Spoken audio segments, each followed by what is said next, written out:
हाय everyone. So last lecture में हमने cover किया था what is auto scaling and how the things are working. ठीक है, ऑटो स्केलिंग इन AWS कैसे काम करता है, स्केलेबिलिटी क्या होती है and high availability, fault tolerance हमें कैसे मिलता है। ठीक है, ये क्वेश्चन इंटरव्यू ज़रूर पूछता है कि how can you achieve high availability and fault tolerance.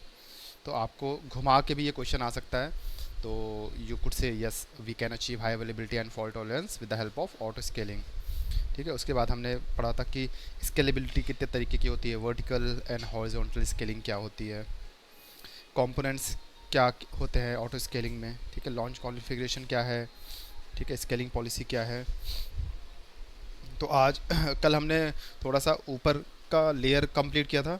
आज हम थोड़ा सा और अंदर जाते हैं, देखते हैं कि एक्चुअल में ऑटो स्केलिंग काम कैसे करता है और उसके लाइक कि वो कैसे एक मतलब काम वहाँ पे करते हैं, कैसे इंस्टेंस हमारे क्रिएट होते हैं, कैसे टर्मिनेट होते हैं, क्या पॉलिसी रहनी चाहिए।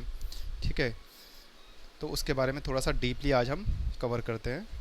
ठीक है, तो if auto scaling finds that the number of EC2 instances launched by auto scaling.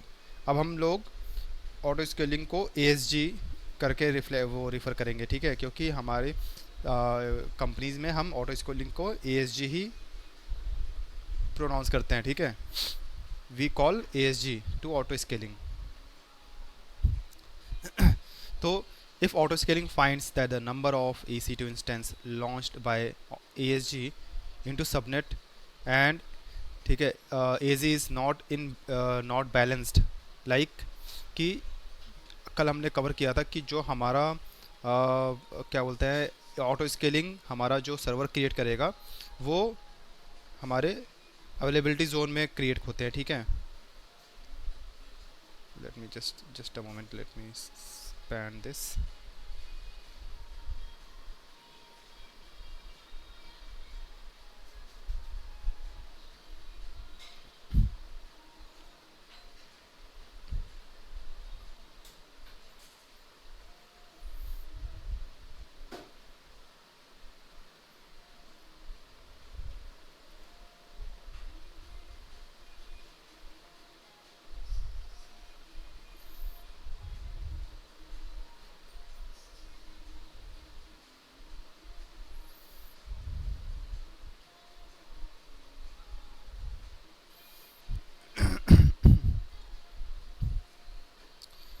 हमारा ये जो ऑटो स्केलिंग है इसको हम कर लेते हैं ASG।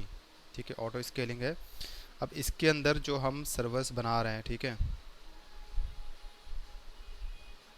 इसके अंदर जो हमारे सर्वर क्रिएट होंगे वो एक सबनेट में क्रिएट होंगे। ठीक है, सबनेट मींस अवेलेबिलिटी जोन।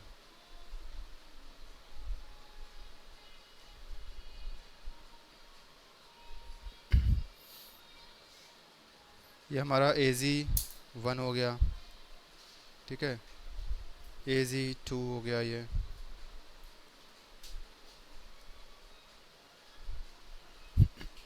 हमारा AZ3 हो गया। अब हमने जो ऑटो स्केलिंग लगा रखी है, ठीक है, जो हमने ऑटो स्केलिंग लगा रखी है, कहाँ गया, हमने कल यहाँ पे डायग्राम बनाया था। हमने जो ऑटो स्केलिंग यहाँ पे लगा रखी है, ठीक है, अगर हमारा वो सर्वर पे हाई लोड जैसे इंक्रीज़ होता है, ठीक है, हमारा जो सर्वर है, ठीक है, कलर क्यों नहीं आ रहा इस पे, मैनुअली बनाते हैं।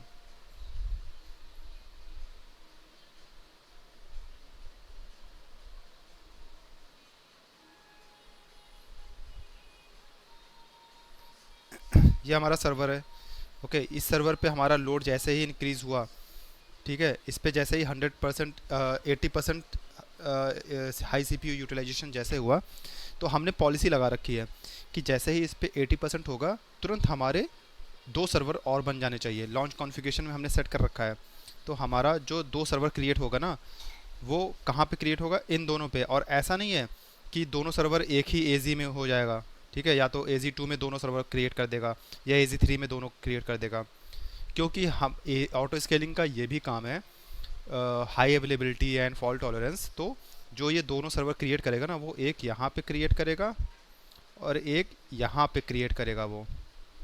ओके, तो इससे हमें क्या मिलेगा, हाई अवेलेबिलिटी। मींस अगर हमारा ये अवेलेबिलिटी जोन में पावर फेलियर हो जाती है या फिर आग लग जाती है, ठीक है, तो हमारे पास एक बैकअप रहेगा, ये अवेलेबिलिटी जोन में हमारा एक सर्वर है। ठीक है, फिर मान लो इस पे फिर से अब लोड तुम्हारा डिस्ट्रीब्यूट होने लगा। ठीक है, अब यहाँ पे सर्वर का यूटिलाइजेशन 50% हो गया। ठीक है, मान लो थोड़ी देर बाद फिर तुम्हारे सर्वर की पे मतलब तुम्हारी साइट पे सेल बढ़ गई। ठीक है, तुमने कोई और नया ऑफर लॉन्च कर दिया। ठीक है, by one get one free, लोगों की भीड़ और आने लगी आपके सर्वर पे। तो आपने फिर से एक आपके पास जो लोड आ जाएगा वो 80% 85% हो गया। तो ASG क्या करेगा, फिर से दो नए सर्वर खड़े करेगा।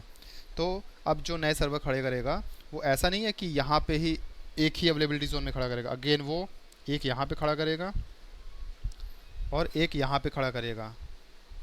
ठीक है, और अगर मान लो उसको एक रिक्वायरमेंट आ गई तो एक यहाँ पे खड़ा कर देगा, तो इम्बैलेंस हो जाएंगे, लेकिन कोई दिक्कत नहीं है। ठीक है, इम्बैलेंस है अगर तो हाँ ये कर सकता है कि एक यहाँ पे वो खड़ा कर दे। ठीक है, अब देखो सब में बराबर हो गए। ठीक है, इवनली डिस्ट्रीब्यूट करेगा ये। ठीक है, इसको देखिए आप। ठीक है, as is not balance it, ये मेक श्योर करेगा कि जो हमारे सर्वर हैं अवेलेबिलिटी जोन में वो बैलेंस नहीं है। ठीक है, EC2 instances are not evenly distributed, auto scaling do rebalancing by himself. Auto scaling खुद से रीबैलेंस करेगा। अगर यहाँ पे 3 सर्वर हैं, ठीक है, एक में 3 हैं और यहाँ पे 4 सर्वर हैं।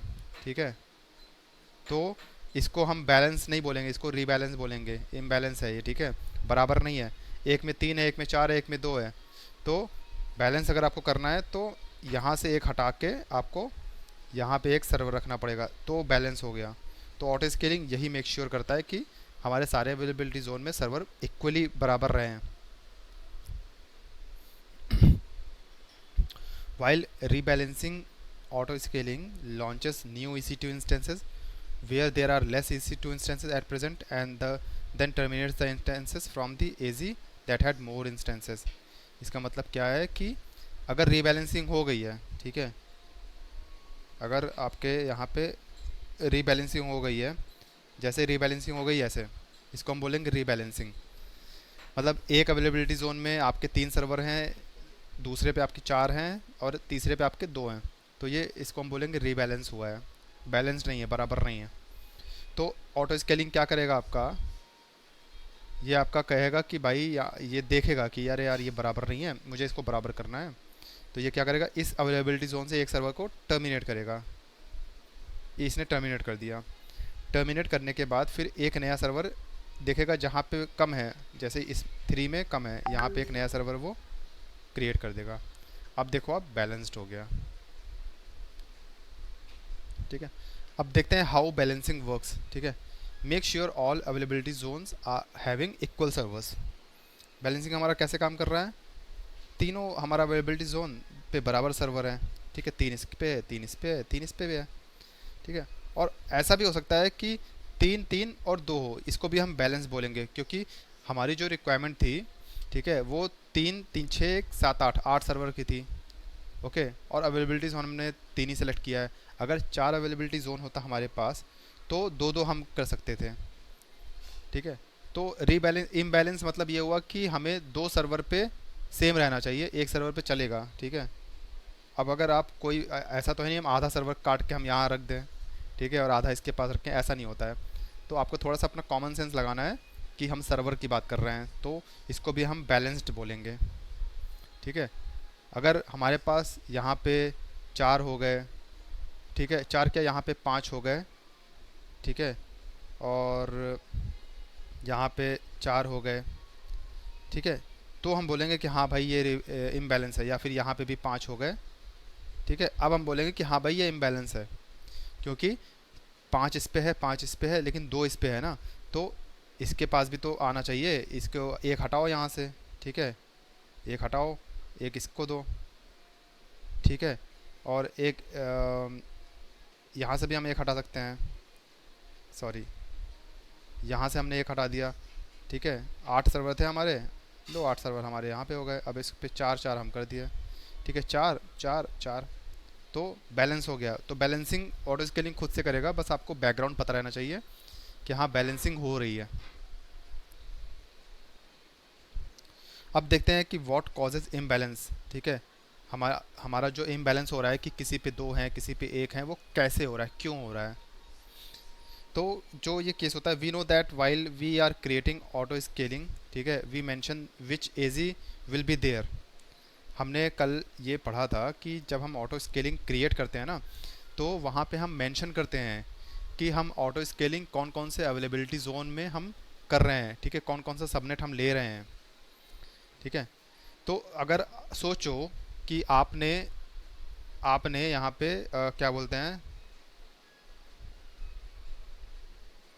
4 अवेलेबिलिटी जोन आपने सेलेक्ट कर रखा है। ठीक है, ठीक है, ये चौथा आपका अवेलेबिलिटी जोन है, और आपका ये है एजी 4। आपने जब आपने अवेलेबिलिटी ये ऑटो स्केलिंग आपने लॉन्च किया था, तो उसमें कॉन्फ़िगरेशन में मेंशन किया था कि मेरे पास 4 अवेलेबिलिटी जोन रहेंगे इस ऑटो स्केलिंग में। ठीक है, लेकिन आपने आगे चल के आपने सोचा कि यार मेरा इस अवेलेबिलिटी जोन में या इस सबनेट में मेरे ज़्यादा सर्वर है नहीं, या मुझे काम नहीं है, इसको डिलीट कर दूँ। ठीक है, तो यहाँ पे भी तो आपके पास सर्वर थे। ठीक है, यहाँ पे भी आपके पास सर्वर थे। कितने सर्वर थे यहाँ पे आपके पास, यहाँ पे भी सेम वही सेम सर्वर थे आपके, 3 4 सर्वर थे यहाँ पे भी। ठीक है, तो अगर आप इस अवेलेबिलिटी जोन को डिलीट कर देते हो तो भी तो इम्बैलेंस हो जाएगा। ठीक है, इसको अगर आप डिलीट कर दोगे तो आपके जो सर्वर हैं वो इम्बैलेंस हो जाएंगे, बराबर नहीं रहेंगे। ठीक है, तो उस केस में भी इम्बैलेंसिंग होती है, और उसके बाद फिर ऑटो स्केलिंग खुद से बैलेंस करेगा। फिर वो कैलकुलेट करेगा कि अच्छा 4 इसमें है, 4 इसमें है, और 3 इसमें थे। ठीक है, अब मुझे फिर से कैलकुलेट करना पड़ेगा, मुझे सबको बराबर करना है।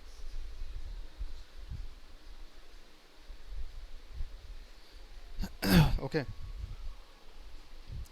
वी हैव मैनुअली, या फिर एक केस और आता है कि हमने मैनुअली इंस्टेंस को डिलीट कर दिया तो भी हमारे इम्बैलेंस हो गए। मान लो हमने इस सर्वर को, ये जो सर्वर है, हमने इसको डिलीट कर दिया, सॉरी।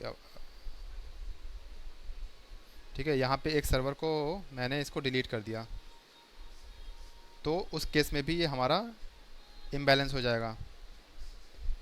ये हमारा जो है सर्वर, इसको मैंने डिलीट कर दिया, तो ये हमारा, इसको भी हम क्या कंसिडर करेंगे, एज अ इम्बैलेंस। तो हमारा ये ऑटो स्केलिंग दोबारा से इस पे देखेगा कि हाँ भाई यहाँ पे सर्वर कम हो गए हैं, हमें दोबारा से इसको बैलेंस करना है, एक सर्वर और यहाँ पे क्रिएट करेगा। अब इम्पॉर्टेंट टॉपिक पे थोड़ा आते हैं। ठीक है, अ, ये क्वेश्चन आज इंटरव्यूअर पूछ सकता है आपसे थोड़ा सा अलग दूसरे वे में या घुमा के वो पूछेगा आपसे ज़रूर। ठीक है, कि can we attach a running EC2 instance to an auto scaling group. तो उसका आंसर है यस। अगर आपके पास AWS कंसोल में आपके पास ये इंस्टेंस हैं, मैंने इसको ऑटो स्केलिंग ग्रुप से अटैच नहीं किया है। ओके, तो मुझसे ये पूछ रहे हैं कि अगर आपके पास ऑलरेडी एक EC2 इंस्टेंस है और आपने उसको ऑटो स्केलिंग के साथ अटैच किया नहीं किया है, ठीक है, तो क्या ऐसा कर सकते हो आप कि नहीं।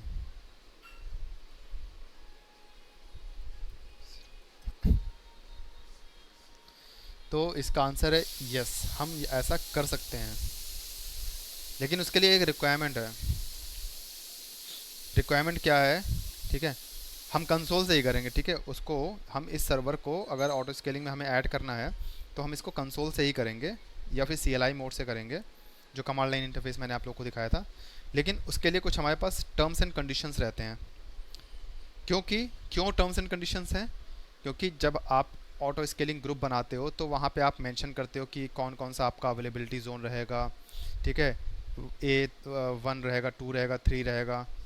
ठीक है, और वहाँ पे मान लो आपके उस वीपीसी में 4 सबनेट हैं, ठीक है, और आपने इसको हटा दिया, आप कह रहे हो कि नहीं भाई ये हमारा नहीं रहना चाहिए, ठीक है। तो इसलिए कुछ टर्म्स एंड कंडीशंस रहती हैं, हम उसको देखते हैं कि क्या टर्म्स एंड कंडीशंस हैं। Instance must be in running state, not stopped not terminated. जो हमारा सर्वर है अगर स्टॉप्ड स्टेट में है और मैं अगर उसको चाहूँ कि मैं इसको ऐड कर लूँ ऑटो स्केलिंग ग्रुप में, तो नहीं, ऐसा पॉसिबल नहीं है। हमेशा सर्वर स्टार्ट स्टेट में रहना चाहिए। क्यों? उसका रीज़न है, उसका रीज़न ये है कि अगर स्टॉप स्टेट में आप ऑटो स्केलिंग ग्रुप में ऐड करोगे तो सर्वर, मैंने बताया नहीं था लास्ट लेक्चर में कि अगर सर्वर स्टॉप है तो ऑटो स्केलिंग उसको फॉल्टी कंसिडर करेगा और एक नया सर्वर क्रिएट कर देगा। ऑटो स्केलिंग का तो यही काम है कि वो सर्वर देखेगा यहाँ पे बराबर है कि नहीं, अगर स्टॉप है तो कहेगा अरे यार ये तो अनहेल्दी है, सही नहीं है, तुरंत एक नया सर्वर खड़ा करो, ठीक है, क्योंकि आपने वहाँ पे रिक्वायरमेंट डाल दी है या आपके पे लोड ज़्यादा आ रहा है, ठीक है। तो स्टॉप स्टेट में नहीं रहना चाहिए सर्वर। उसके बाद फिर ए एम आई, हाँ ये बहुत इंपॉर्टेंट है, A M I use to launch E C two instance still exist. जब ऑटो स्केलिंग आपका नया सर्वर क्रिएट करता है, ठीक है, तो उसको क्रिएट करने के लिए क्या चाहिए रहता है? अगर हम नया ई सी टू इंस्टेंस लॉन्च करते हैं तो लॉन्च करने के लिए हम क्या यूज़ करते हैं? EMI। EMI, ए एम आई का फुल फॉर्म क्या होता है? Amazon Machine Image। अरे राइट, वाह। ठीक है। तो अमेजन मशीन इमेज हमें चाहिए रहता है। अमेजन मशीन इमेज के बारे में सबको पढ़ाया था, बताया है, ठीक है, कि अमेजन मशीन इमेज होती क्या है। That contains the files and the drivers of that we use to launch an instance. अगर हम कोई कंप्यूटर वो डेस्कटॉप हम इंस्टॉल कर रहे हैं या खड़ा कर रहे हैं, तो उसके उसके लिए हमें जो फाइल्स एंड ड्राइवर्स, जो भी डेटा हमें चाहिए, वो उस इमेज में रहेगा। तो ऑटो स्केलिंग जब नया सर्वर खड़ा कर रहा है तो उसको भी तो ए एम आई चाहिए रहता है। अगर आपके पास ए एम आई है ही नहीं, मान लो आपने एक पर्सनल अपनी ए एम आई यूज़ की है, ठीक है, और वो ए एम आई आपकी बाद में डिलीट हो गई, तो ऑटो स्केलिंग कैसे उसको खड़ा करेगा? ऑटो स्केलिंग जो सर्वर को खड़ा करता है ना, वो देखता है कि वो ए एम आई है, वहीं से उठा के वो कॉपी करके, ठीक है, नया सर्वर क्रिएट करता है। तो ये ऐसा नहीं कि, बेस्ड ऑन ओएस होगा ना, अगर लाइनेक्स की जरूरत है तो लाइनेक्स क्रिएट करेगा, विंडोज की जरूरत होगी हाँ तो विंडोज क्रिएट करेगा, राइट। हाँ राइट। तो इसीलिए ना देखो, ये जो सर्वर आपके खड़े हो रहे हैं, नया सर्वर जैसे यहाँ पे बराबर करने के लिए उसने एक नया सर्वर ऐड कर दिया ना, तो वो जो सर्वर ऐड कर रहा है वो कॉपी नहीं कर रहा है किसी सर्वर को, ठीक है, हम्म। वो वो इसको कॉपी करके यहाँ पेस्ट नहीं कर रहा है या इसको कॉपी करके यहाँ पेस्ट नहीं कर रहा है। आपका वो जो कॉन्फ़िगरेशन है ना, वहाँ पे वो देखता है कि ए एम आई आपने दे रखी है, अच्छा ये ए एम आई है, तो ये ए एम आई वो उठाएगा यहाँ से, ए एम आई से, ठीक है, और वो यहाँ पे नया सर्वर क्रिएट कर देगा। ओके, तो इसलिए हमारा ई एम आई रहना बहुत ज़रूरी है। ओके, उसके बाद फिर एक और पॉइंट है, इम्पॉर्टेंट पॉइंट है, instance is not part of another auto scaling group. हमारा जो इंस्टेंस है वो किसी दूसरे ऑटो स्केलिंग ग्रुप का पार्ट नहीं होना चाहिए। आप ऑटो स्केलिंग कई सारे बना सकते हो, ठीक है, लेकिन क्या बोलते हैं, एक इंस्टेंस को दो ऑटो स्केलिंग ग्रुप में नहीं कर सकते हो, कॉन्फ्लिक्ट हो जाएगा ना। ऑटो स्केलिंग का मतलब ही अलग है, ठीक है। अगर मैंने इसको एक ऑटो स्केलिंग में डाल दिया, ठीक है, मैंने इसको यहाँ पे डाल दिया, तो ये यहीं का हो गया, ठीक है, अब ये कहीं दूसरी जगह पे नहीं जा सकता, ये यहीं पे ही सारा खेल होगा, दूसरा सर्वर क्रिएट होगा, तीसरा होगा, चौथा होगा, इसमें होगा, उसमें होगा, ठीक है। लेकिन इस सर्वर को अगर आप किसी दूसरे ऑटो स्केलिंग में करना चाहो, अटैच करना चाहो, तो वहाँ पे अटैच नहीं होगा, एक के साथ एक ही है, ठीक है। Okay. Instance is in the same availability zone of the same group, ठीक है। जब हम ऑटो स्केलिंग ग्रुप क्रिएट करते हैं, ठीक है, हम सबनेट ऐड करते हैं, ठीक है। सो तो जो इंस्टेंस हमारे उस सबनेट में अलाउ होंगे, ठीक है, वही हमारे इसके साथ अटैच होंगे। मतलब जैसे मैंने ये यहाँ पे समझाया था ना अभी कि ये अवेलेबिलिटी जोन आपका मैंने डिलीट कर दिया या मैंने उसको रखा ही नहीं है, तो अवेलेबिलिटी जोन भी इम्पॉर्टेंट है हमारा। Instance is in the same availability zone of the group, मतलब अगर मैं इस सर्वर को ऑटो स्केलिंग ग्रुप में ऐड करना चाह रहा हूँ मैं, तो हमें मेक श्योर करना पड़ेगा कि ये कौन से अवेलेबिलिटी जोन में है। ठीक है, 1A है। ठीक है, तो हमें यहाँ पे भी देखना है कि हाँ 1A हमारा अलाउड है कि नहीं ऑटो स्केलिंग में। अगर अलाउ ही नहीं है तो हमारा ऑटो स्केलिंग ग्रुप काम ही कैसे करेगा। 1A हमारा ये है, हमने इसको रखा ही नहीं ऑटो स्केलिंग ग्रुप में, तो वो काम ही नहीं करेगा, वो लेगा ही नहीं। कहेगा भाई ऑटो स्केलिंग ग्रुप में ये सबनेट अलाउ ही नहीं है या अवेलेबिलिटी जोन अलाउ ही नहीं है, आप पहले इसको अलाउ करिए, उसके बाद आप करिएगा।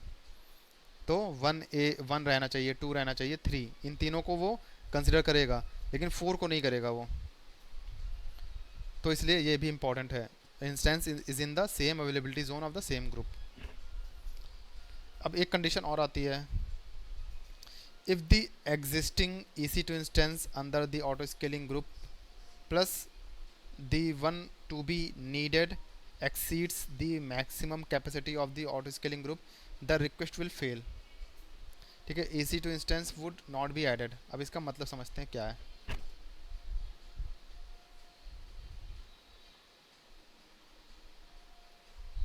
Just a moment.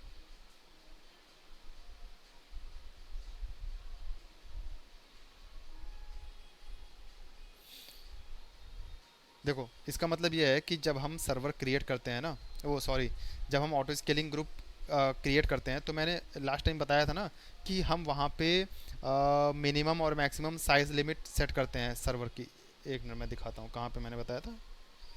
इस पे ऑटो स्केलिंग ग्रुप जब हम बना रहे हैं तो यहाँ पे ग्रुप साइज़ हम डिफाइन करते हैं कि what will be the minimum limit, ठीक है, and maximum limit of the servers.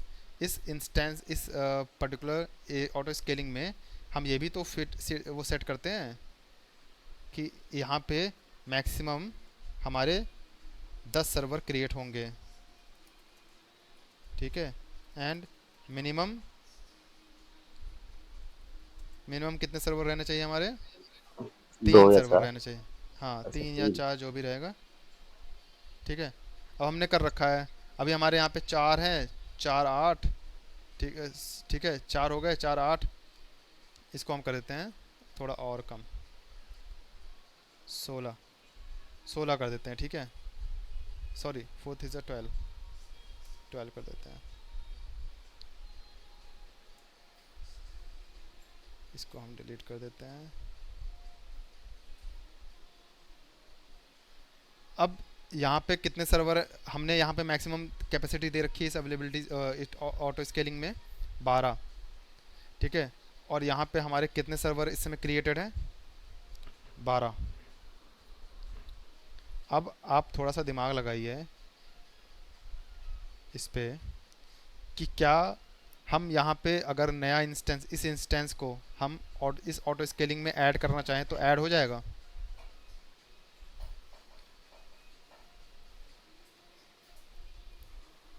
यहाँ ऑलरेडी 5 है तो मेरे ख्याल से सॉरी, ऑलरेडी 5 है, सबसे 4 होंगे। नहीं नहीं, 4। ठीक है, 4 4 8। ठीक है, और 4 12 हो गया। 12, 12 हो गए ना। अब यहाँ पे अगर मैं इस इंस्टेंस को मैं इस पर्टिकुलर ऑटो स्केलिंग में ऐड करना चाहूँ तो ऐड हो जाएगा। लेकिन आपने लिमिट 12 कर रखी है तो नहीं हो पाएगा ना। हाँ, तो इस केस में फेल हो जाएगा। राइट। ठीक है, मिनिमम 3 रखा है, मैक्सिमम 12 रखा है। अगर मैं इसको इस कैपेसिटी को मैं 13 कर दूं तो ऐड हो जाएगा, तो राइट। फेलियर नहीं होगा। तो वही ये कह रहा है, if the existing EC2 instance under the auto scaling group, ठीक है, plus the one to be needed exceeds the maximum capacity of the ASG, the request will fail. ठीक है, EC2 instance will not be added. If you want, you can manually remove EC2 instance from an auto scaling group। ठीक है, अगर आप चाहो तो आप manually EC2 instance को फ्रॉम ऑटो स्केलिंग ग्रुप से रिमूव कर सकते हो, ये भी आपके पास एक ऑप्शन रहता है। ठीक है। जैसे मेरा ये सर्वर है, मैं अगर चाहूँ तो मैं इसको रिमूव कर सकता हूँ मैनुअली। आप ऑटो स्केलिंग में जाओ, वहाँ पे आप देखोगे पूरा सर्वर आपको दिखाएंगे, लिस्ट दिखाएंगे कितने हैं, ठीक है, 4 5 10 12 जो भी रहेंगे, और आप मैनुअली उसको चाहो तो रिमूव कर सकते हो। लेकिन रिमूव करोगे तो आपके साथ सामने कंडीशन आ जाएगी ना। कंडीशन ये आएगी कि मान लो आपके सर्वर पे लोड वगैरह हाई है उस समय, ठीक है, और आपको उस समय 13 सर्वर की ही ज़रूरत है। आपने एक सर्वर यहाँ पे डिलीट किया, 12 सर्वर की ज़रूरत है, तुरंत नया सर्वर क्रिएट हो जाएगा। तो उसके बारे में भी हम देखते हैं क्या कर सकते हैं हम। लेकिन ये ऑप्शन है अवेलेबल कि if you want you can remove it, ठीक है, from console and CLI as well. You can then manage the detached instance independently or attach it to another auto scaling group। जैसे ही आपने यहाँ से एक इंस्टेंस को रिमूव किया, ठीक है, इस इंस्टेंस को आपने जैसे ही रिमूव किया यहाँ से, आप इसको चाहो तो मैनेज कर सकते हो इंडिपेंडेंटली। आपने इसको यहाँ से रिमूव कर दिया, यहाँ पे ला दिया, ठीक है। अब इसको चाहो तो नॉर्मल जैसे मेरा ये बाकी इंस्टेंस है वैसे आप यूज़ करो, या फिर इसको आप किसी दूसरे EC2 इंस्टेंस में भी यूज़ कर सकते हो। कहीं और आपका अगर EC2 इंस्टेंस वो सॉरी ASG है, ऑटो स्केलिंग ग्रुप है, वहाँ पे आप इसको यूज़ कर सकते हो। या फिर आप अगर नहीं चाहते हो ऐसा कुछ करना, आप इसको मैनुअली ऐड ऐसे ही आप यूज़ करना चाहते हो तो वो भी कर सकते हो। अब इस पर कॉन्फ़िगरेशन लोड, इसमें कॉन्फ़िगरेशन में मैच होगा तो कैसे यूज करेंगे दूसरे जगह हाँ पे? वो आगे हम पॉइंट कवर करते हैं ना उसको। अब देखो, when you detach an instance you get the option to decrease the auto scaling group desired capacity, ठीक है। अब आपके क्वेश्चन का आंसर यही है, जब आपने इस इंस्टेंस को यहाँ से रिमूव करके यहाँ पे ले आए, बाहर इसको रिमूव कर दिया, तुरंत आपके पास एक ऑप्शन आ जाएगा कि आप कॉन्फ़िगरेशन को चेंज कर दो, ठीक है। You can change the configuration कि आप फिर डिज़ायर्ड कैपेसिटी में ना यहाँ पे चेंज करके इसको कर दो 11, ठीक है, क्योंकि आपने एक सर्वर कम कर दिया है, और मिनिमम भी आप इसको कर दो, कम कर दो चाहे तो, ठीक है। इस हिसाब से आपको करना है कि आपके सर्वर यहाँ पे कॉन्फ्लिक्ट ना हो कुछ, तो वो आपको कैलकुलेशन करनी पड़ेगी भैया, आपको थोड़ा सा प्लस माइनस करना पड़ेगा, ठीक है, कि मैक्सिमम आपका 11 रहना चाहिए या फिर 10 रहना चाहिए, क्योंकि आपने एक सर्वर यहाँ से रिमूव कर दिया है। Okay.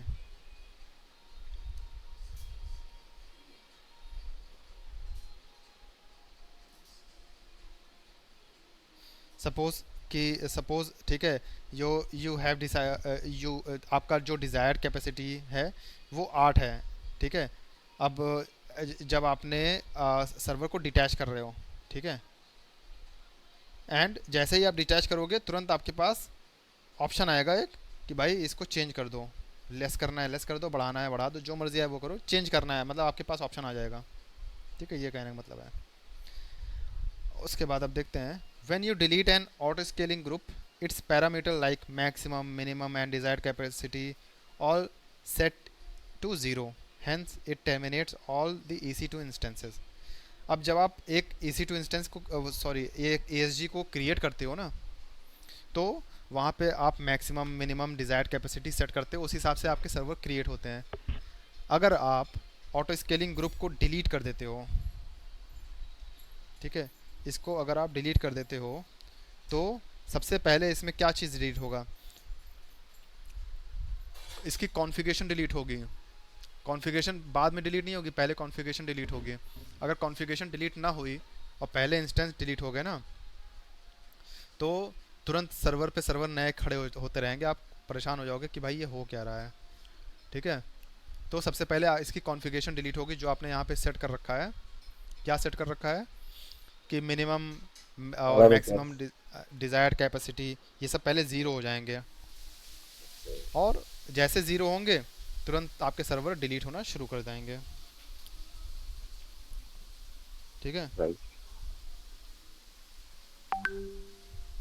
If you want to keep the EC2 instances and manage these independently, you can manually detach them first, then delete auto scaling group। अगर आप चाहते हो कि भाई ये सर्वर मैं बाद में इसको मैनेज भी कर सकूं, तो आप पहले इसको डिटैच करो, इसको यहाँ से रिमूव करो, ठीक है। रिमूव करने के बाद फिर इसको रिमूव कर दिया आपने। अब आप इस ऑटो स्केलिंग ग्रुप को डिलीट कर दो। अगर आपको ये भी चाहिए, इन सबको भी रिमूव कर दो, ठीक है, इन सबको भी रिमूव कर दो।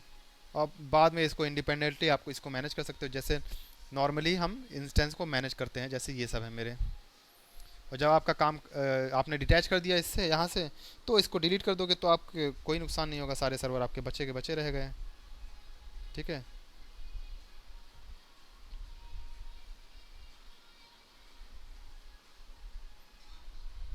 सारे सर्वर आपके बचे हैं, आपका बस ऑटो स्केलिंग ग्रुप ही डिलीट हुआ। तो ये ऑप्शन भी आपके पास अवेलेबल है। अमेजन हमें ये भी फ्रीडम देता है करने के लिए, ठीक है।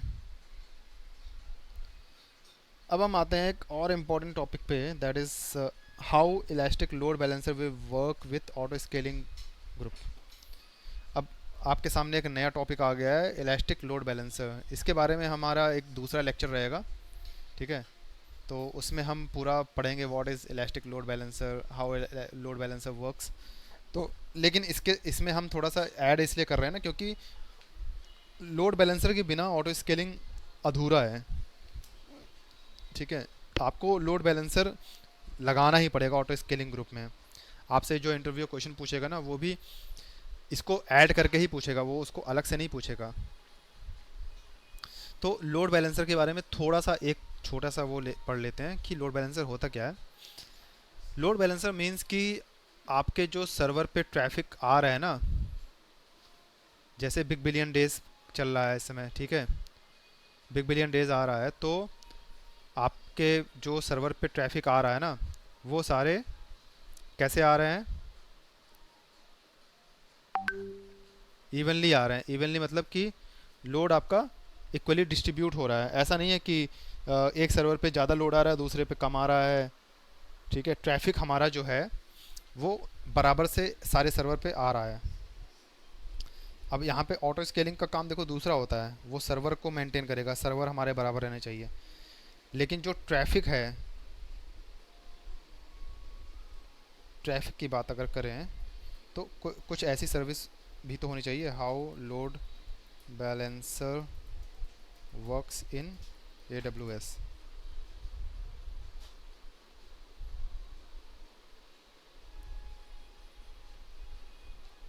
इसको देखते हैं।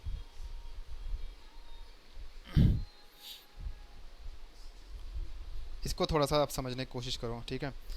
ये आप यूज़र हो, आप फ्लिपकार्ट की वेबसाइट को एक्सेस कर रहे हो, ठीक है। आपने फ्लिपकार्ट को एक्सेस किया, ठीक है। आपकी जो रिक्वेस्ट है पहले आएगी एप्लीकेशन लोड बैलेंसर पे, ठीक है। अब इसके पास आ गई, ये कह रहा है कि अरे यार 100 लोगों ने एक साथ रिक्वेस्ट डाली है, अब मैं अगर किसी ये 100 रिक्वेस्ट मैं एक सर्वर पे भेजूंगा तो ये सर्वर तो हैंग हो जाएगा, है ना, ये सर्वर तो हैंग हो जाएगा। और अगर मैं अकेले इस सर्वर पे भी भेजूँ तब भी ये हैंग हो जाएगा। तो मैं एक काम करता हूँ, मैं 25-25 रिक्वेस्ट करके भेजता हूँ। 25 इस पे भेजूँगा, 25 इस पे भेजूँगा, 25 रिक्वेस्ट इस पे भेजूँगा और 25 इस पे भेजूँगा। तो ये बैलेंस हो गया लोड ना। अगर 100 रिक्वेस्ट डायरेक्टली, अगर लोड बैलेंसर ना होता ना, तो यहाँ से अगर 100 लोग एक साथ आते ना, तो वो किसी एक पे जाता, या तो इस पे जाता, या इस पे जाता, या इस पे जाता, या इस पे जाता। तो इससे हमारा जो बैलेंस है वो गड़बड़ हो जाता। तो इसलिए हमारा जो पिक्चर में आता है वो लोड बैलेंसर आता है। तो जैसे ये 100 लोग हैं, अब इन्होंने एक्सेस किया, तो एप्लीकेशन लोड बैलेंसर काउंट करेगा कितनी रिक्वेस्ट है। 10 रिक्वेस्ट है तो वो 4-4 या करके, या फिर 12 रिक्वेस्ट है तो 3-3 करके, ऐसे करके वो डिस्ट्रीब्यूट करेगा, ठीक है। इक्वल होना चाहिए, जितने सर्वर हमारे पास हैं सबको बराबर से मिलना चाहिए, ठीक है। ये समझ लो घर के बड़े बुजुर्ग हैं कि खाना बना है तो सबको बराबर से मिलेगी भाई, 2 रोटी इनको, 2 रोटी उनको, जिसकी जितनी कैपेसिटी है। अगर बच्चे हैं, ठीक है, छोटा सर्वर है तो उसको कितनी कैपेसिटी है, उसको भाई 2 ही रोटी देंगे हम, ठीक है। कोई बड़ा है, हेल्दी सर्वर है, हट्टा कट्टा है, ठीक है, पहलवान टाइप का, तो उसको भाई 10 रोटी दे रहे हैं ये। तो वही समझ लो फैमिली वाला टर्म है कि खाना किसी को कम मिल रहा है, किसी को ज़्यादा मिल रहा है, ठीक है। तो एप्लीकेशन लोड बैलेंसर हमारा ऐसे काम करता है। तो लोड बैलेंसर को हम अटैच करते हैं ऑटो स्केलिंग ग्रुप के साथ। अब हम देखते हैं कि how elastic load balancer will work with auto scaling. अब we can attach one or more elastic load balancer to or auto scaling group. हम चाहें तो एक भी अटैच कर सकते हैं ऑटो स्केलिंग ग्रुप के साथ, दो भी अटैच कर सकते हैं लोड बैलेंसर। ओके, ये फंक्शन है इसका। The elastic load balancer must be in the same region of an, like similarly जैसे ऑटो स्केलिंग ग्रुप का हमारा सेम रीजन है, तो ईएलबी का हमारा सेम रीजन होगा। सॉरी, अब ईएलबी ऑटो स्केलिंग ग्रुप को, सॉरी लोड बैलेंसर को हम क्या बोलते हैं, ईएलबी। तो इसको याद रखना आप लोग, ईएलबी। और ऑब्वियस सी बात है, मतलब दोनों को सेम रीजन में होना ज़रूरी है। ठीक है, अगर रीजन अलग हो जाएगा तो दिक्कत हो जाएगी ना, तो रीजन एक होना ज़रूरी है, must be in the same region. once you do this, any EC2 instance existing or added by the auto scaling group will be automatically registered with the auto scaling group defined ELB। जैसे ही आप auto scaling के साथ एक ELB attach करते हो, ठीक है, जैसे ही आप इसके साथ अटैच कर दिया आपने, ऑटो ऑटो स्केलिंग ग्रुप था आपका, उसमें आपने एप्लीकेशन लोड बैलेंसर लगा दिया, तो जब आप लगाओगे उसके बाद जो भी इंस्टेंस इसमें क्रिएट होंगे वो इसके साथ ऑटोमेटिकली रजिस्टर हो जाएंगे।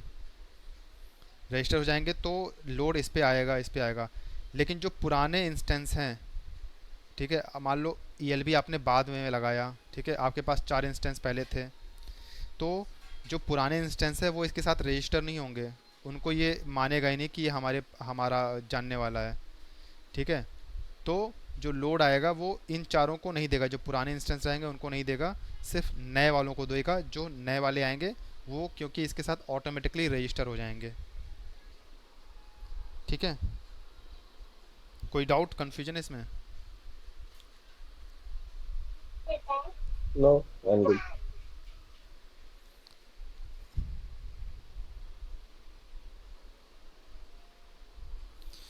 जैसे ही आपने, अब इसको देखते हैं, देखें, जैसे ही आप अपने लोड बैलेंसर को ऑटो स्केलिंग के साथ कनेक्ट करते हैं, उसके बाद जितने भी EC2 इंस्टेंस आप क्रिएट करोगे, ठीक है, ऑटो स्केलिंग, ठीक है, सारे रजिस्टर हो जाएंगे लोड बैलेंसर के साथ, लेकिन उसके पहले का नहीं। ठीक है, हमेशा उसके बाद वाले का ही वो होगा। इसीलिए हम जब ऑटो स्केलिंग ग्रुप क्रिएट करते हैं तो हम लोड बैलेंसर साथ ही साथ वो अटैच कर देते हैं, जिससे हमारा EC2 इंस्टेंस साथ में रजिस्टर हो जाए। अभी हम इसके बारे में और डीपली एक एक पॉइंट इसका पढ़ेंगे, तो थोड़ा परेशान मत होइए। ठीक है, इसको जितना अभी समझ में आ रहा है उसको समझिए, एंड प्रैक्टिकल करेंगे तो और अच्छे से समझ में आएगा ये। अब देखते हैं, you do not need to register those instance manually on auto scaling group defined ELB।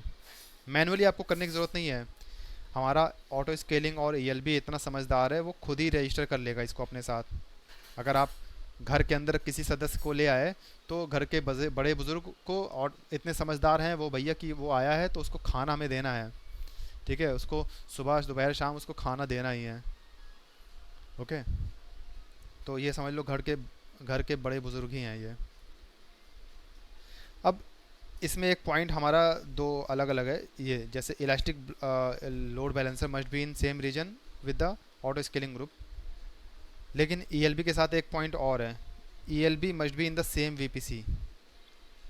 जो हमारे इंस्टेंस हैं और ELB का सेम VPC होना चाहिए, क्योंकि जो इलास्टिक लोड बैलेंसर है वो नेटवर्क के सहारे काम करता है, तो VPC हमारा सेम रहना चाहिए इंस्टेंस के।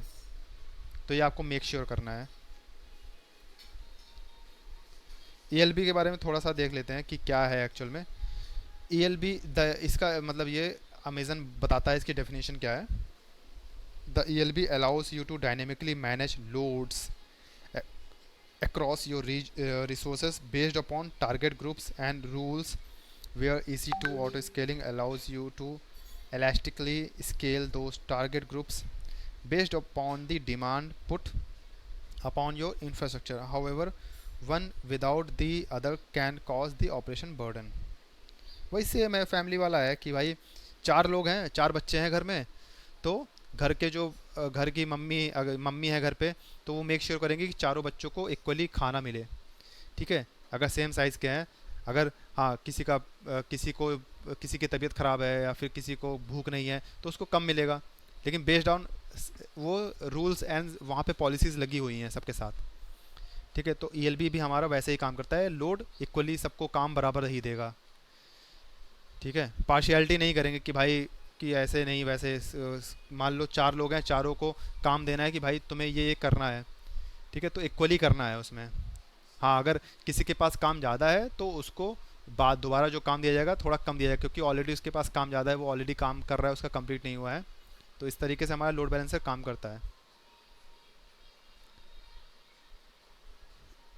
ये जो हमने रेफरेंस में ये डायग्राम लिया है, ये बेस्ट एग्जांपल है लोड बैलेंसर का। ठीक है, ट्रैफिक यहाँ से आ रहा है, इक्वली डिस्ट्रीब्यूट हो रहा है सब पे, और यहाँ पे आप पॉलिसी भी लगा दिए हैं कि भाई इस पे हमारा इतना जाना चाहिए, इस पे कम जाना चाहिए, इस पे ये जाना चाहिए, इस पे ये जाना चाहिए, पॉलिसी भी आप लगा सकते हो। Auto scaling classifies its EC2 instance health status as either healthy और अनहेल्दी। अब ऑटो स्केलिंग जो है वो हमारे कैसे चेक करेगा कि हमारा जो सर्वर है वो सही है कि नहीं है। जैसे उसको ये भी तो मेंटेन करना है कि भाई हमारे सारे सर्वर बराबर रहने चाहिए, यहाँ पे 4, यहाँ पे 4, यहाँ पे 4, यहाँ पे। तो किस केस में वो देखेगा कि भाई हमारा सर्वर यहाँ पे बराबर नहीं है, तो उसका भी एक केस रहता है। मान लो ये सर्वर हमारा किसी वजह से स्टॉप्ड स्टेट में आ गया, ठीक है, स्टॉप्ड स्टेट में ये हमारा सर्वर आ गया, ये वाला, तो इसको समझ लेगा कि अनहेल्दी है और एक नया सर्वर क्रिएट हो जाएगा। ऑटो स्केलिंग तुरंत एक नया सर्वर क्रिएट कर देगा, क्योंकि इसको हिसाब बराबर रखना है भाई, 4 यहाँ पे 4 यहाँ पे 4 यहाँ पे।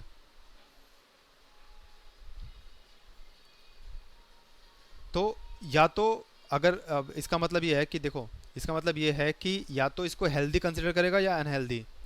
अगर हमारा ये जो सर्वर है ये स्टॉप्ड स्टेट में है और ये ऑटो स्केलिंग का पार्ट है, तो इसको क्या कंसिडर करेगा एएसजी हमारा, हेल्दी कंसिडर करेगा या अनहेल्दी।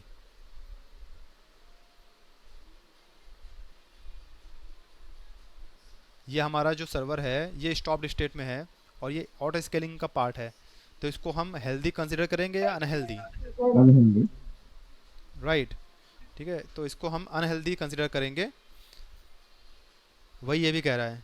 ठीक है, when you have one or more ELB defined with the ASG, you can configure auto scaling to use both the easy to health check and ELB health check to determine the instance health check। अब इसका मतलब यह है कि अगर आपके auto scaling में ELB defined है, आपने ELB अटैच कर रखा है ऑटो स्केलिंग में, तो आप वहाँ पे जो सर्वर की स्टेटस चेक करोगे ना, वो 2 तरीके से चेक कर सकते हो। मतलब 2, जैसे होता नहीं कि हमने नैकल पढ़ा था और सिक्योरिटी ग्रुप पढ़ा था कि एडिशनल लेयर ऑफ सिक्योरिटी है, ठीक है, NACL is a kind of additional layer of security है। तो यहाँ पे भी हम एक एडिशनल लेवल ऑफ हम इस सर्वर को चेक कर सकते हैं कि पहले हमारा ऑटो स्केलिंग ग्रुप चेक करेगा कि सर्वर हमारा स्टॉप तो नहीं है, ठीक है, तो उस हिसाब से उसको हेल्दी और अनहेल्दी कंसिडर करेगा। अगर आपके उस ऑटो स्केलिंग ग्रुप पे ELB अटैच है तो ELB भी सर्वर को चेक करता है कि वो सर्वर हेल्दी है या अनहेल्दी है। उसका चेक करने का तरीका अलग है, ठीक है। कैसे चेक करेगा वो, पिंग करके चेक करेगा या फिर स्टेटस चेक करके चेक करेगा। जो हमारा यहाँ पे स्टेटस चेक आता है ना, एक आता है 2/2 मीन्स सर्वर हमारा ठीक है, और एक आता है 1/2 मीन्स सर्वर स्टेटस चेक हमारा फेल्ड है, सर्वर में कुछ प्रॉब्लम है। तो ELB हमारे 2-3 तरीके से चेक करता है सर्वर को स्टेटस। तो यहाँ पे 2 कंडीशन हो गई, एक ऑटो स्केलिंग भी चेक कर रहा है हमारा सर्वर का स्टेटस और हमारा ELB भी चेक कर रहा है। तो इससे हमें बिल्कुल एग्जैक्ट हमें नंबर मिलेंगे, एग्जैक्ट हमें स्टेटस मिलेगा हमारे सर्वर का।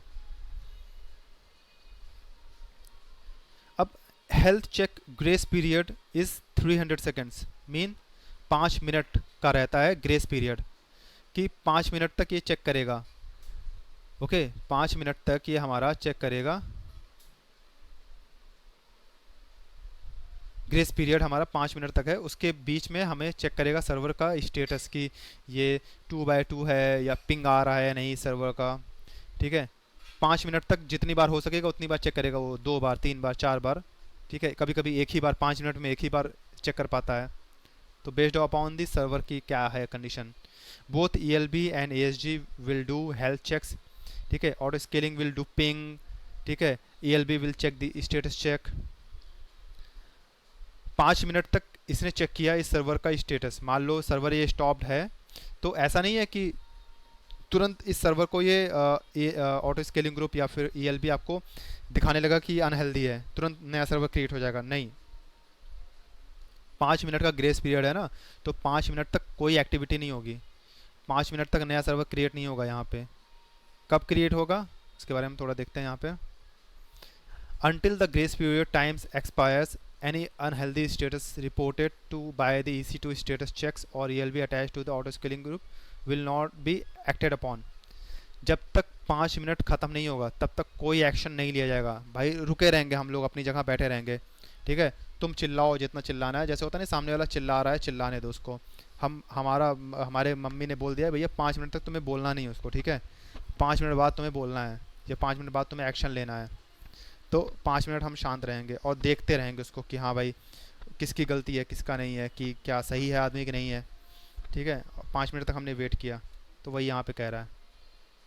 अब ये कह रहा है कि जैसे ही 5 मिनट एक्सपायर होगा, जैसे ही ग्रेस पीरियड एक्सपायर होता है, auto scaling group will consider an instance unhealthy, ठीक है, तुरंत उसको अनहेल्दी कंसिडर कर लेगा। तो जो आपका ये सर्वर है तुरंत 5 मिनट बाद अगर इससे पिंग या 5 मिनट बाद इसको अनहेल्दी कंसिडर कर लेगा। किस कंडीशन में? 5 मिनट अगर आपका एक्सपायर हो गया है तो इस सर्वर को अनहेल्दी कंसिडर करेगा किस कंडीशन में? हमें कंडीशन भी देखनी है ना, तो कंडीशन क्या क्या रहेगी? अगर EC2 status check report to auto scaling group on instance status other than running, अगर हमारा सर्वर ये रनिंग के अलावा कुछ भी है, ये सर्वर हमारा अगर रनिंग के अलावा कुछ भी है, स्टॉप्ड स्टेट में है, टर्मिनेटेड है, तो हम इसको अनहेल्दी कंसिडर कर लेंगे इस सर्वर को। ये जो सर्वर है हमारा, अगर ये स्टॉप्ड स्टेट में है तो भी अनहेल्दी कंसिडर करा जाएगा, टर्मिनेटेड है तो भी अनहेल्दी कंसिडर करा जाएगा। दूसरा पॉइंट क्या आता है? ठीक है, if ELB health checks are configured to be used by the ESG, then if the ELB report the instances out of service, ठीक है। अब if ELB इसका देखते हैं हम क्या है।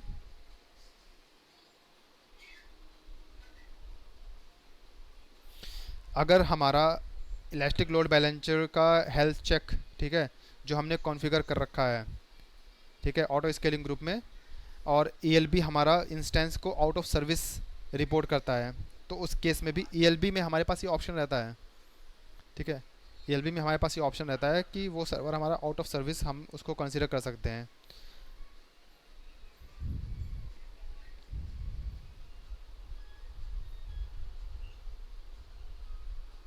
देखो, अगर हमने ELB कॉन्फ़िगर किया है एंड ऑटो स्केलिंग ग्रुप, ठीक है, या ELB कोई एक ये मैसेज भेजता है कि इंस्टेंस में इशू है, तो इसे हम अनहेल्दी कंसिडर करेंगे। मतलब आपने जैसे होता नहीं, मैंने बताया था ना, नैकल और security group 2 level of security मैंने लगा रखी है, तो यहाँ पे भी 2 लेवल ऑफ सिक्योरिटी आपकी लगी है, जैसे ESG का ELB। अब किसी एक ने आपका ये बोल दिया है कि ये सर्वर अनहेल्दी है, चाहे वो ऑटो स्केलिंग ग्रुप हो। ऑटो स्केलिंग कैसे चेक कर रहा है? सर्वर का पिंग करके देख रहा है, या फिर स्टेटस चेक उसका देख रहा है। और ESG आपका कैसे देख रहा है, ELB आपका कैसे देख रहा है? वो भी स्टेटस चेक फेलियर देख रहा है, 1/2 है, 2/2 है, ठीक है। दोनों में से कोई अगर एक ने भी बता दिया कि अरे भाई इस सर्वर पे दिक्कत है, तो हमारा सर्वर आउट ऑफ सर्विस चला जाएगा, ठीक है। Unlike easy rebalancing, termination of unhealthy instance happen first, then ESG attempts to launch new instance to replace the one terminated, ठीक है। हमने रीबैलेंसिंग में देखा था ना कि अगर 3 अवेलेबिलिटी जोन में बराबर सर्वर नहीं है तो ऑटो स्केलिंग ग्रुप देखता है जो सर्वर अनहेल्दी है, ठीक है, वो पहले उसको रिमूव कर देगा। हमने रीबैलेंसिंग में पढ़ा था, सॉरी, हमने रीबैलेंसिंग में पढ़ा था कि यहाँ पे अगर एक सर्वर है, ठीक है, ये सर्वर है हमारा, यहाँ पे सर्वर हमारा बराबर नहीं है, ये सर्वर हमारा सही नहीं है, ठीक है, यहाँ पे 3 सर्वर है, और एक केस आ गया कि सर्वर को हमें डिलीट करना है या बैलेंस करना है, ठीक है, या रिमूव करना है। ओके, मान लो तुम्हारे सर्वर की 80% कैपेसिटी थी पहले, तो इसने यहाँ पे कितने सर्वर क्रिएट कर दिए, 12 सर्वर क्रिएट कर दिए। अब कैपेसिटी आपकी जो CPU यूटिलाइजेशन था वो कम हो गया है, अब मान लीजिए 50% हो गया है या 70% हो गया है, तो वो क्या करेगा कि धीरे धीरे सर्वर को टर्मिनेट कर देगा, भाई इस सर्वर की ज़रूरत नहीं है। ठीक है, तो पहले वो इन सर्वर्स में कौन से सर्वर को चूज़ करेगा, वो ये भी तो एक ऑप्शन है कि भाई ऐसे थोड़ा ना कि वो अक्कड़ बक्कड़ करेगा, भाई हाँ चलो एक काम करते हैं, आज इसमें से डिलीट करते हैं, कल इसमें से, कल इसमें से। ऐसे डिलीट नहीं होता है सर्वर। मान लो आपके CPU यूटिलाइजेशन 30% हो गया और आपने बोल रखा है कि भाई सर्वर हमें अब इतने नहीं चाहिए, डिलीट कर दो सर्वर। तो जो सर्वर डिलीट होंगे ना, वो कौन सा सर्वर डिलीट होगा, वो सर्वर हमारा जो फॉल्टी इंस्टेंस होगा। कौन सा सर्वर, ठीक है, जो हमारे सर्वर अनहेल्दी होंगे पहले उनको डिलीट करेगा, अगर कोई हुआ तो। नहीं तो वो ESG अपने आप देख लेगा उसको, लेकिन कोशिश वो ये पहले करेगा कि हम पहले अनहेल्दी इंस्टेंस को डिलीट करेंगे। ठीक है, तो इस तरीके से रीबैलेंसिंग होती है। अब एक चीज़ और लास्ट पॉइंट हम देखते थे इसमें कि elastic IPs and EBS volume get detached from the terminated instance. You need to manually attach them to the new instance. Elastic IP हमने पहले पढ़ा था नेट गेटवे में, ठीक है, EBS वॉल्यूम में हमने कवर कर रखा है। मान लो आपने इस सर्वर पे इलास्टिक आईपी अटैच कर रखी है, ठीक है, और इस पे जो EC2 इंस्टेंस है, सॉरी हमारा जो EC2 इंस्टेंस है ये है, इस पे जो वॉल्यूम है, ठीक है, जो वॉल्यूम है हमारा, उस पे हमने क्या कर रखा है, डिलीट ऑन टर्मिनेशन प्रोटेक्शन लगा रखा है। मतलब कि जैसे हमारा ये सर्वर टर्मिनेट होगा और तो हमारा ये वॉल्यूम डिलीट नहीं होना चाहिए। मैंने बता रखा था पिछले लैब में, आप सबको अगर याद होगा तो, कि ये हमारे पास ऑप्शन रहता है कि इस वॉल्यूम को हम चाहें तो सेव करके रख सकते हैं, डिलीट टर्मिनेशन प्रोटेक्शन ऑन करके। जब हम सर्वर को टर्मिनेट करेंगे तो ये हमारा वॉल्यूम डिलीट नहीं होगा, ये हमारा फ्री हो जाएगा और पड़ा रहेगा हमारे वॉल्यूम सेक्शन पे, ये वॉल्यूम सेक्शन में पड़ा रहेगा। ठीक है, तो अगर ये हमने ऑप्शन एनेबल कर रखा है इस सर्वर पे और ये हमारा ऑटो स्केलिंग का पार्ट है, और जब भी हमारा ये सर्वर टर्मिनेट होगा तो ये वॉल्यूम हमारा डिलीट नहीं होगा, ये वॉल्यूम हमारा बचा रहेगा। और कहाँ रहेगा, ये वॉल्यूम सेक्शन में रहेगा। अनयूज़, ये इन यूज़ है वो फ्री रहेगा वो, ठीक है, अनयूज़ रहेगा वो। ये वॉल्यूम का पार्ट हो गया। अब दूसरा आते हैं, अगर इस सर्वर पे मैंने इलास्टिक आईपी हमने अटैच कर रखी है, ठीक है, इलास्टिक आईपी इस पे मैंने अगर अटैच कर रखी है, तो इलास्टिक आईपी मैंने बता रखा है आपको कि वो अपने आप डिलीट नहीं होती है, वो फ्री हो जाती है, और फ्री होके वो आपका इलास्टिक आईपी सेक्शन में पड़ा रहेगा, और यहाँ से आपको जाके मैनुअली डिलीट करना पड़ेगा। ठीक है, तो ये भी एक फंक्शन होता है इसका, elastic IP and EBS volume get detached from the terminated instances, you need to manually attach them to the new instance if you need, और एल्स वी आर गुड। ठीक है, तो आज के लिए इतना ही रखते हैं। कोई कन्फ्यूजन है तो बताइए प्लीज़, यू मे आस्क।